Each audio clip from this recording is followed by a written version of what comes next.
Bismillahirrahmanirrahim. Alhamdulillahi Rabbil Alamin. Wassalatu wassalamu ala ashrafil anbiya'i wal mursalin Sayyidina Muhammad wa ala alihi wa sahbihi ajma'in. Subhanaka la ilma lana illa ma 'allamtana innaka antal alimul hakim. Wala hawla wala quwwata illa billahil aliyyil azim. Al-Mukarram yang saya muliakan, mengaji. Oh, Arsan Banjar.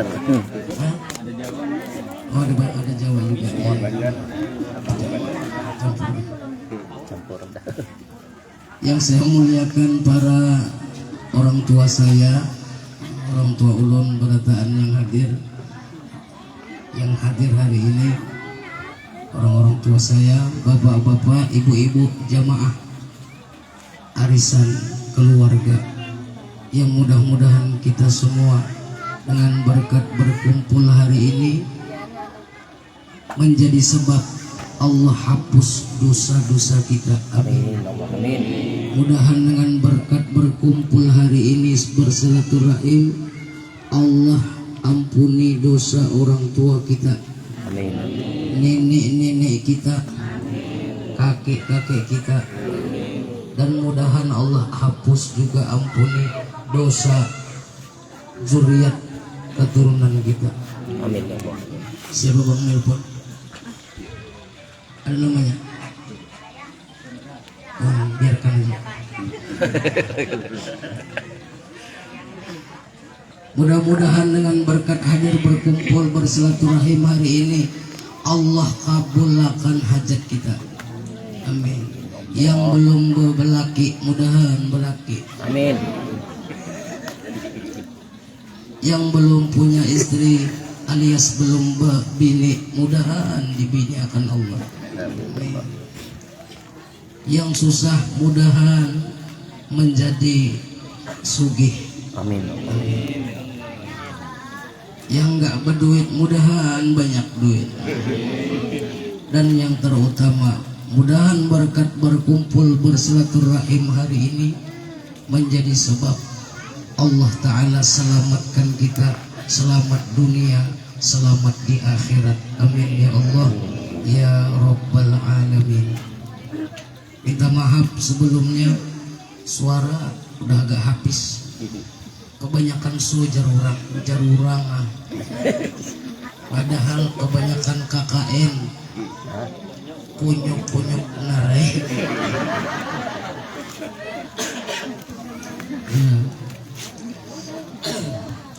Bapak Ibu yang dimuliakan Allah Subhanahu wa Ta'ala, terima kasih banyak atas penghargaan ini mengikutkan saya hadir pada acara keluarga besar Bapak Ibu hari ini. Alhamdulillah. Hangkui sedikit banget. Harus kurang ya? Iya, kurang apa? Suara kurang keluar. Bapak Ibu yang dimuliakan Allah Subhanahu wa Ta'ala, story nggak? Udah dengar gitu.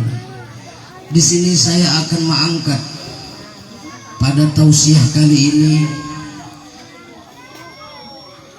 tentang nikmat Allah yang paling besar, yang harus kita tahu, yang harus kita kenal, yang harus kita sadar. Nikmat Allah yang paling besar. Tadi saya waktu duduk di situ sambil minum merokok mendengarkan ada yang penyanyi tadi. Pertama kali yang nyombong lagu penyanyi siapa di sini, bini tadi?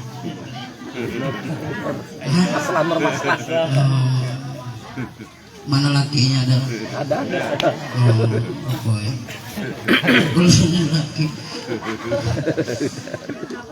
Ada lirik lagunya tadi saya dengarkan. yang kalau kada silap bisa diulang. Kasih mic-nya apa tuh kalimat? Semoga menjadi hamba Allah yang diridhoi. Adakah? Kayak mana kalimatnya?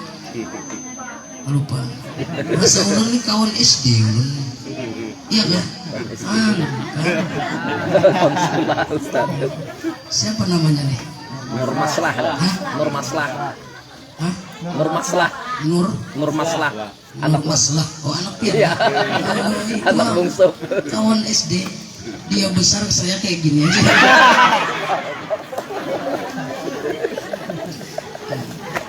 Kawan SD saya beliau ini Bapak Ibu ya. Mulai kelas 1 SD sampai kelas 6. Jadi dalam lirik lagunya tadi menjadi hamba Allah yang diridhoi. Oh. Kayak mana rupanya kita supaya menjadi hamba Allah yang diridhoi? Pertama kata ulama, kita harus kenali dulu mana nikmat Allah yang paling besar. Kira-kira Bu, nikmat Allah paling besar apa Bu? Dapat laki besar. Kesian biniku. Kesian biniku. Kalau harus yang dapat yang besar baru namanya nikmat. Kata istri saya dapat laki kecil. Duit yang banyak. Bukan. Jadi supaya Allah tuh ridho itu bahasa Arab. Arti ridho itu dalam bahasa Indonesianya senang Allah. Kalau Allah senang dah sama hamba, apapun kabul permintaan kita, betul nggak? Macam ibu lah, nggak usah Allah senang sama kita. Macam ibu lah, laki itu suami senang sama ibu. Kata ibu, pasti dikabul laki. Bang, tukarkan baju. Yang lain. Iya, darling. Iya, sayang.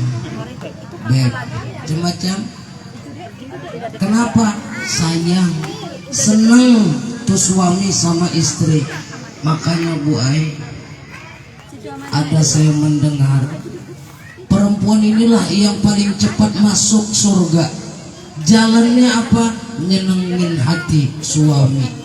Ini Bu, pintu surga itu terbuka lebar pada senang ridhonya hati suami dan hati-hati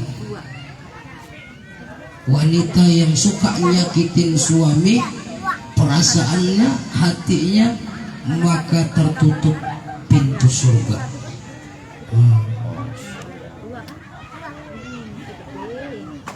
Bapak Ibu yang dimuliakan Allah Subhanahu wa taala, jangan meranguti laki, meranguti tahu. Cemberut sama suami. Ada saya membaca, kayak mana raut mukamu sering kepada suamimu, seperti itulah nanti mukamu ketika mati. Ayo, jangan masam sama suami muka, senyum aja. Maka nanti matinya, meninggalnya dalam keadaan senyum. Ini sementang laki nggak berduit, baru pulang kerja nggak kacak pinggang di depan pintu. Sini, setor. Pinggang. Aduh dek, nggak ada, belum dek. Jatuh tadi dek. Apa? Tidur di luar bang. Mukanya istri yang begitu menghadapi suami, maka matinya seperti itu juga nanti ke mukanya. Nah Bapak Ibu yang dimuliakan Allah, Bu, berubah muka, senyum aja kalau mau mati dalam keadaan tersenyum. Senyum sama suami sendiri, jangan suami orang. Iya, ini kebalik sekarang Bapak Ibu. Suami sendiri muka macam hantu. Jumpa suami orang, masya Allah, senyum. Lembut kurang lembut bahasanya. Mana bang? Suami nanya, dek, udah masak? Masak sendiri. Tega gitu. Ya Allah, ahli neraka. Ya, Bu, tapi insya Allah di sini enggak, ya kan Bu? Ketawa galak. Kalau mau iya nih. Bapak Ibu yang dimuliakan Allah Subhanahu wa taala. Ini pelajaran arisan dapat ilmu. Karena Bu kita Bapak yang namanya sukses itu apabila mati dalam keadaan ahli surga. Ini orang sukses. Sebenar-benar orang sukses itu bukan orang kaya. Sebenar-benar orang sukses itu bukan yang jabatannya tinggi di dunia, dimuliakan orang. Bukan. Sukses bukan di sini tempatnya. Orang sukses nanti tengok ketika matinya. Nah, siapa lagi tuh bang? Hah? Pak Chandra, biarkan. Bapak Ibu yang dimuliakan Allah Subhanahu wa taala. Karena Chandra laki-laki. Nah, kalau perempuan tadi baru. Enggak, maksudnya kalau istri. Walau gini tampang anak-anak udah beristri nih Bu. Tapi banyak juga salah kaprah. Kemarin saya pergi sama istri ke Pekan, kata istri saya, bang, wak jual kelengkeng, wak belilah seperempat kelengkengnya. Dikala itu saya anak dikala itu 2 masih, kalau sekarang udah 4. Banyak anak ya. Hebat Allah, bukan saya hebat. Jadi kata istri saya, wak belilah 2 seperempat. Saya ngedongnya yang paling kecil. Kata uak itu, ah masa seperempat? Sikit kali, anaknya kan 3. Mulai lawak ngitung Bu. Siji, loro yang kok gendong, telu berarti. Awak berarti masuk hitungan pandangan uak itu. Senyum bini kok. Sabar bang ya, jago. Gak apa-apa, yang penting aku dapat kau. Bapak Ibu yang dimuliakan Allah Subhanahu wa taala. Jadi supaya kita kembali mendapat ridho Allah tuh kayak apa? Supaya Allah tuh ridho sama kita, supaya Allah tuh senang sama kita, suka sama kita. Nah, salah satunya kata ulama, harus tahu mana pemberian Allah, nikmat yang besar. Jangan salah kaprah. Kalau salah kaprah murka Allah.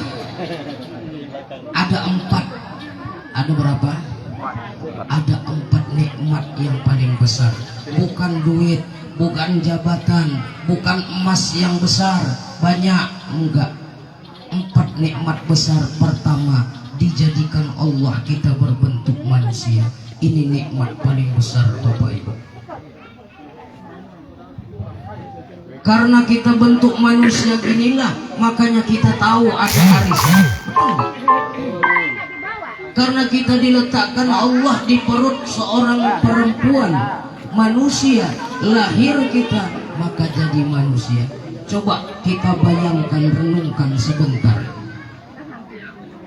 Bagaimana seandainya kita Allah letakkan di perut kambing, sebelum dulu lahir tentunya akan jadi kambing. Makanya pandang dari ujung rambut sampai ujung kaki kita nih, ini nikmat paling besar ketimbang duit, nikmat paling besar ketimbang jabatan, nikmat paling besar ketimbang mobil, nikmat paling besar ketimbang harta benda dunia. Jasad kita dijadikan Allah Arisan berbentuk keluarga besar manusia. Banjar. Andai kata binatang, kambing gak kenal sama duit, gak bisa naik mobil kecuali sound desip. Bisa aja naik mobil. Aku nengok filmnya. Oh iya pula, kambing bisa naik mobil sound desip. Bapak ibu yang dimuliakan Allah, syukuri alhamdulillah bentuk manusia. Ini saya ketika dibukakan sama guru, alhamdulillah. Alhamdulillah besarnya ya Allah nikmat. Karena kata ulama tauhid kita nggak bisa milih, kita nggak ada hak memilih, kita nggak bisa nge-request dulu sama Allah. Ya Allah, nanti kalau kau jadikan aku lahir ke dunia, jadikan manusia, nggak bisa bersyarat, nggak ada syarat. Jadi sekarang ini pemberian Allah 100%, nikmat paling besar jasad kita ini. Tapi seringkali orang minder dengan jasadnya, minder dengan pemberian Allah, maka Allah murka. Hidung mancung tak ke dalam, minder. Alias pesek, mancungnya ke dalam, minder. Madain Allah ini, madain Allah. Gigi tejuhing, minder. Madain Allah rak popo. Yang penting manusia. Syukuri nih.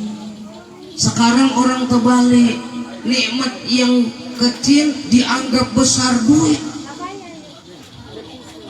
Sampai sujud syukur dapat uang kaget, kita lihat di TV. Entah kayak mana sujud syukurnya. Itu bukan sujud syukur, itu sujud adat. Sujud adat tuh ya nggak ada pakai ketentuan, sembarangan, sembrono. Pakai indaru segini, kepala nggak bertutup, sujud, maka tidak ada ibadah, bukan ada nilai pahala.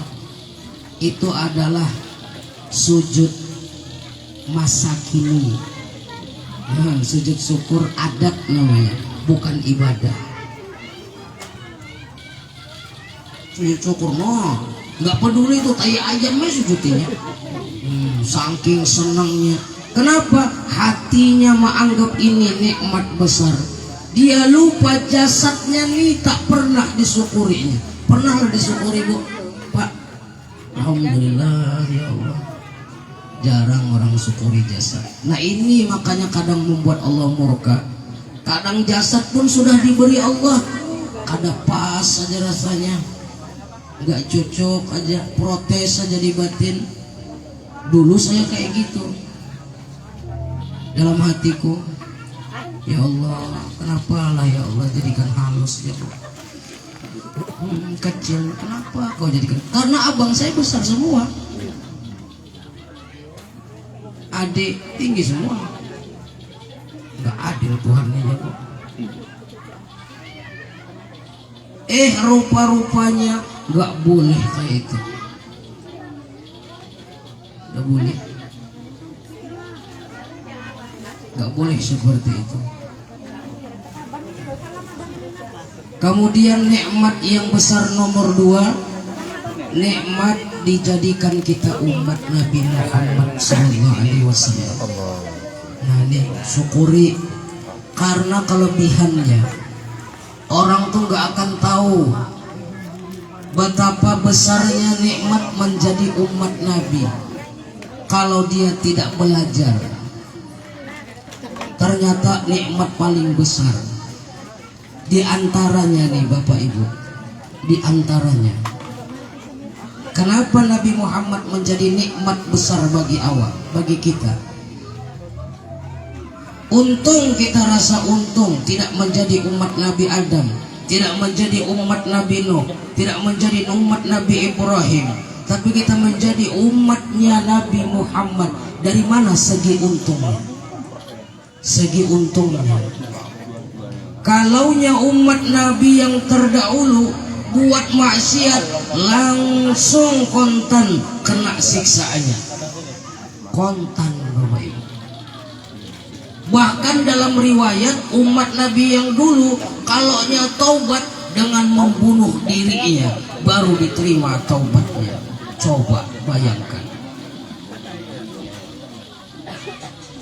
Kalau umat Nabi Muhammad beda, banyak maksiatnya dilakukan, tapi ketika malaikat mencatat itu, mau dicatat dalam Lauhul Mahfuz, dicatat mau umat Nabi pendosa, jangan, kata Allah, wahai kolam, jangan kau tulis umat Nabi Muhammad pendosa.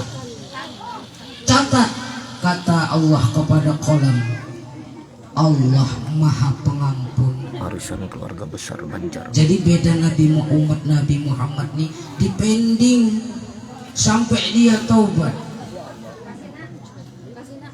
siksanya nggak kontan. Kalau umat Nabi yang lain, coba Nabi Nuh habis nggak patuh sama nabinya, kena banjir bandang, rata manusianya.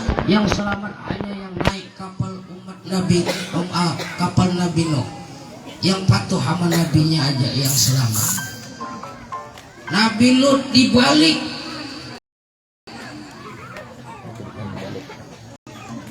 kita makin maksiat biasa aja, nggak sembahyang kaya aja. Tapi jangan tertipu, taubat sebelum mati. Ini nikmat yang umat Nabi Muhammad. Kemudian kata ulama, Nabi Muhammad tuh mulai hidup sampai sekarang terus menangis. Menangis Nabi hanya ketika Nabi itu melihat umatnya berdosa, Nabi itu selalu, ya Allah ampuni umatku. Kata Allah, jangan turunkan bala, ya, jangan siksa. Sampai-sampai dulu di masa hidup Nabi, Bapak Ibu, Nabi itu menangis. Siapa yang ditangisi Nabi? Apakah sahabatnya yang soleh? Enggak. Apakah menangisi keluarganya? Enggak makan? Enggak. Siapa yang ditangisi Nabi? Sampai akhir hayatnya, ummati, ummati, ya Allah umatku kayak apa? Ya Allah umatku kayak mana nih? Kayak mana nasibnya? Kayak mana nasibnya?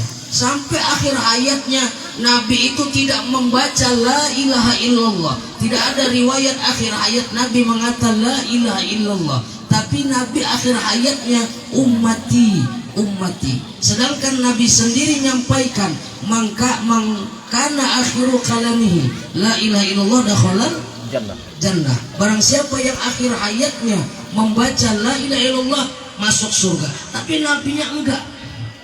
Ummati, ummati, itu akhir hayat Nabi. Siapa yang Nabi ingat? Umatnya yang pendosa. Kita ini, Bapak Ibu. Sampai Allah itu saking sayangnya sama Nabi. Yang pertama Al Ustaz Arbani. Urusan umatmu kuserahkan sama kau. Oh. Kalau kau mau masukkan surga, surga. Mau ke neraka, neraka. Sampai sebegitunya perhatian Allah untuk Nabi dan untuk umat Nabi. Coba renungkan, pakai akal, pakai hati. Untung Bapak Ibu kita ini menjadi umat Nabi Muhammad, tidak umat Nabi lain. Syukuri kayak mana berselawat sama Nabi. Ya Allah. Kemudian nikmat yang besar yang ketiga, ngaji mulai. Nikmat besar yang ketiga, rezeki kita Allah letakkan pada tangan kita. Ini hebatnya nikmat yang besar. Rezeki kita Allah letakkan pada kita. Tidak ada namanya rezeki kita tuh salah letak pada diri orang, nggak ada. Makanya kita tuh dilarang dengki sama orang, hiri sama orang. Tetangga beli kulkas inya yang meriang, kan bunga.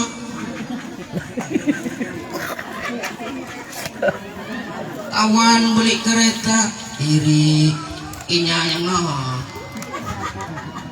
Lalu ay maksa laki suaminya, bang, tahu tuh bang, bisa dia belikan kereta bininya bang. Enmek. Meek apa kamarnya tahu lagi aku. Apa hirian? Kenapa hiri? Karena nggak paham rezeki halang kada mau takamusan. Kalau rezeki itu burung elang nggak akan mau diambil musang. Jadi sadarlah dan pahamilah, tidak ada rezeki itu jatuh ke tangan orang, nggak ada Bapak Ibu. Memang sudah Allah tetapkan yang untuk kita pasti menjadi milik kita. Saya aja dulu nggak nyangka ketika mandi sungai telanjang masih kecil. Kalau sekarang masih kecil. Nggak nyangka rezeki istri saya di Kalimantan. Iya, saya alhamdulillah dikasih Allah istri dari Kalimantan Bapak Ibu. Alhamdulillah. Nggak membayangkan, tapi dia sudah ditakdirkan untukku. Asam di gunung, garam di laut, bisa bertemu dalam satu wadah, yaitu rinjing. Kuali, rinjing itu kuali, ya kan? Nah, asam di gunung jauhnya, garamnya di laut, kan jauh tuh, bertemu. Itulah namanya rezeki. Suaminya orang Lubuk Baya, Sumatera, istrinya non di seberang lautan sana Kalimantan. Gak nyangka kalau sesuatu itu sudah ditakdirkan untukmu, pasti menjadi milikmu. Artinya Bapak Ibu, jangan hati itu rakus. Siang malam nah mikirkan sambil berokok kayak mana cari duitnya. Malam tuh waktu tidur, kalau mau apa tuh nanti siang. Ini berhemat di dalam kelambu nah berokok balik sambil apa bantal guling. Akhirnya terbakar. Bapak Ibu yang dimuliakan Allah Ta'ala, jangan sedih masalah rezeki. Sudah diatur. Yang disuruh Tuhan, keluarkan kaki dari rumah, berusaha. Bukannya mengatur di hati kayak mana malam. Maka tengah malam ada kau guring bungu di dunia ngarannya. Yang keempat, nikmat yang paling besar pada diri kita Allah kasih, yaitu Allah tutupi aib kita. Sadar Bapak Ibu, Allah tutupi aib kita, baik aib yang zahir. Aib yang zahir mana? Itai, maaf, kotoran di dalamnya ditutupi nggak? Ditutupi. Baunya pun nggak keciuman, kecuali waktu berkentut. Coba bayangkan, andai kata ini transparan, nggak ditutupi Allah, nampak berkulit, misal berkulit tapi macam kaca, malu kita buka baju pun lihat bini kada selera.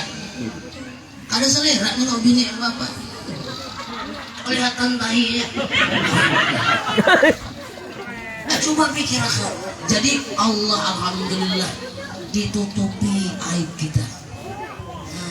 Buka baju, makanya berani aja mandi sana buka baju, ada kelihatan. Itu aib zahir. aib batin kita, Acara di keburukan-keburukan Cemara kita. Kembar, Pantai Cemara Untung Kembar. gak ketahuan bini. Ada Will, wanita idaman lain di HP. Hapus Pak, hapus. Nanti ketahuan dibuka tuan. Nah udah hamda. Jadi 4 ini kata Ibrahim bin Adham, nikmat paling besar. Pertama, nikmat dijadikan Allah kita manusia. Yang kedua, diciptakan menjadi umat Nabi Muhammad. Ketiga, rezeki kita memang sudah ditulis untuk kita dan pasti datang ke tangan kita dengan cara macam Allah caranya. Yang keempat, nikmat paling besar ditutupi Allah aib kita, aib yang zahir terlebih aib yang batin, yaitu keburukan-keburukan kita. Untung tidak dibuka Allah.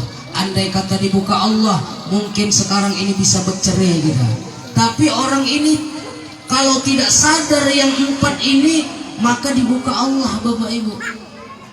Nggak disyukuri, nggak diopeni, nggak open kata Allah, aku tutupi aibnya, pak dibuka. Nah ini saja. Makanya amalannya banyak berselawat aja Bu.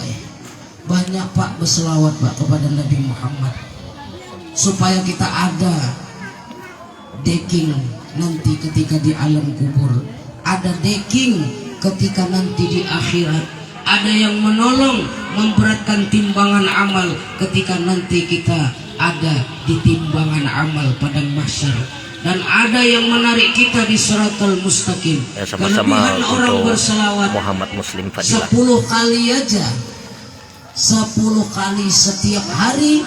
4 malaikat bersumpah kepada Nabi. Kata malaikat Jibril, ya Rasul, umatmu yang bersalat 10 kali aja setiap hari sampai kemati, maka aku bersumpah demi Allah, tidak akan kuangkat kepalaku ini sujud kepada Allah kecuali Allah ampuni, baru aku angkat umatmu yang berselawat 10 kali. Jibril, Mikail juga ngomong, wahai Rasulullah, demi Allah, umatmu yang bersalat 10 kali aja sehari sampai kemati, maka akulah nanti yang akan membawa dia dari padang mahsyar.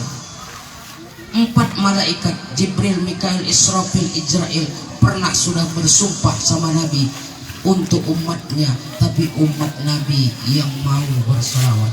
Sekian yang dapat saya sampaikan pada acara arisan keluarga hari ini. Mudah-mudahan kita semua selamat. Selamat. Orang yang berselawat insya Allah selamat. Orang yang berselawat insya Allah kabul hajat. Bahkan orang yang berselawat kalau mau bini 4 berselawat lagi. Sampai di sini. ada wani maminakan Iya, kebayaan itu ya. anak amin tadi tadi jadi Ibu tuh Bu ayah, lu kasih tahu sebelum tutup. Di akhirat nanti pacangan di madu. Percaya? Satu orang umat Nabi dikasih Allah 12.100 istri. 12.100 istri. Kayak mana Pak? Jangan dibayangkan sekarang. Lupa kita Pak. Di akhirat akan di madu, jadi belajarnya di sini. Belajar kita ya kan. Berapa kali Bu Rasulullah tuh menyuruh patuh anak kepada ibumu? Sekali. 2 ibumu. Ketiga ibumu. Berapa ibunya? 3. 3.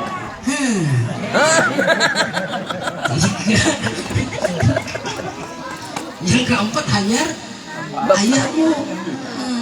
Ibunya berapa? 3. Sampai di sini. Aku kan wani juga. Mau cari bini aku boleh, hai? Aku mau kawin lagi, tinggal tunjuk. Oh, tinggal tunjuk. Tinggal tunjuk. Tinggal. Ditatak, Pak, ini ditatak, dipotong. Kacau, dipotong, ini dipotong agak lumayan. Kalau yang sekong gak dipotong, ya Mudah-mudahan berkat silaturahim ini, mudahan diampuni dosa kita, mudahan selamat kita dunia dan akhirat. Amin ya Allah ya Rabbal Alamin. Ala hadhihi niyah al-Fatihah. Auzubillahi minasyaitonir rajim. Bismillahirrahmanirrahim. Alhamdulillahirabbil alamin. Ar-Rahmanir Rahim. Maliki yaumiddin. Iyyaka na'budu wa iyyaka nasta'in. Ihdinas siratal mustaqim. Siratal ladzina an'amta 'alaihim ghairil maghdubi 'alaihim